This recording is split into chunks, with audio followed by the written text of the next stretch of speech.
जिल्ला दुलाराय बर' फरायसा आफादनिफ्राय साफ्रोमबो खौरां नायगिरि नोंथांमोनखौ गाहाम हामलायथि जासिहरग्रोबाय।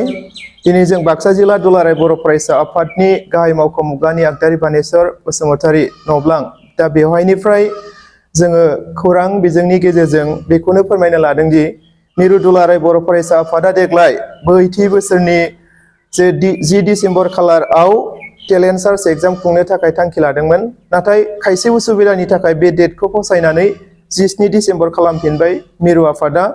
दा मिरु आफादजोंनो जों बाक्सा जिल्ला दुलाराय बर' फरायसा आफादाबो बाक्सा जिल्ला आनजायसा रोंगौथि सायख' आनजाद खुंफायो हिसाबै जोंबो देग्लाय 10 खालाराव खुंनो गोनांखौ डिसेम्बरनि बेखौ 17 डिसेम्बर खालाराव खुंफिनसिगोन।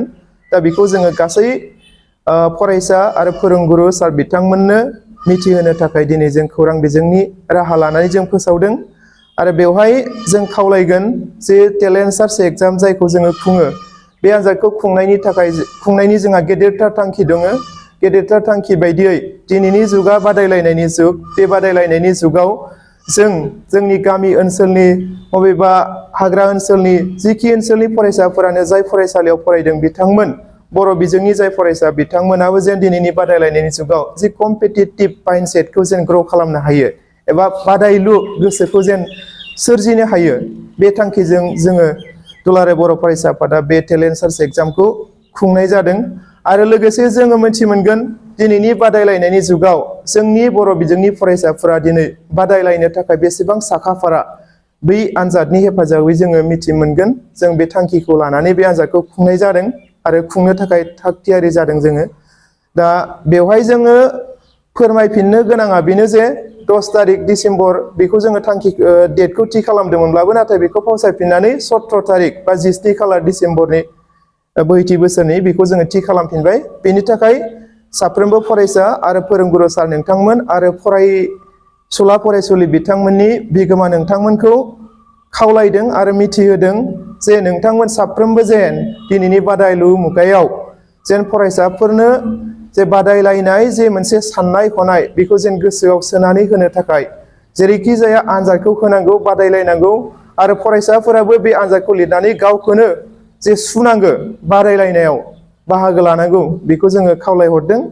आरो बेवहाय आं फोरमायनो लादों जे जोङो बाक्सा जिल्ला दुलाराय बर' फरायसा आफाद, बे आफादा जि Baksa district junior talent search exam खुङो, बेवहाय जोङो गासै 100 मार्कनि कुइसन पेपाराव जोङो मार्कखौ होनाय जायो।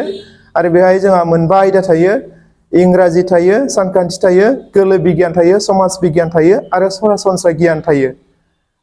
जोङो बेवहाय जे एकाडेमिक केलेन्डार बायदियै जिखिनि सिलेबासआ 17 डिसेम्बरसिमहालागै कर्सआ कमप्लिट जाहैगोन बा जोबहैगोन, जों बैसिम आइडिया खालामनानै कुइसन पेपारखौ दाननाय जागोन।